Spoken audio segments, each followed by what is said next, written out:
Have you ever heard the phrase, there's a light at the end of the tunnel? Well, there were three major events that happened in my life that made this phrase a true statement.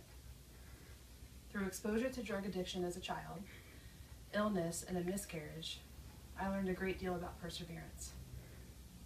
As a child, I was surrounded by drug addiction. My mother was a cocaine and heroin addict, and she was in and out of rehabs and mental hospitals. As a child, I learned to fight harder to succeed. I ended up using this strength that I gained when I was 22 years old. It was then that I was diagnosed with pseudotumor cerebri. This is a condition that causes your spinal fluid to build up and you end up losing your vision. When I was diagnosed, I was 2 weeks from being completely blind. I had 5 brain surgeries and 1 eye surgery in 8 years. I ended up having to have a brain shunt put in when I was 7 months pregnant with my daughter. The brain shunt saved my vision, but it also saved my life.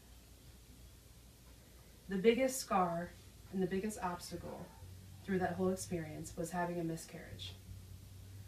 2 days after one of my brain surgeries, I had a miscarriage with a baby. This is something very hard for a mother to go through. However, from start to finish, all 3 life-changing events brought tragedy, but they also brought strength. Each one prepared me for the next. There is a dark place in the tunnel. There is also a dark place in the trial.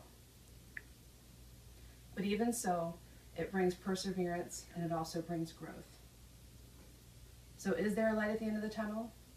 I'm here to tell you that I think that there is.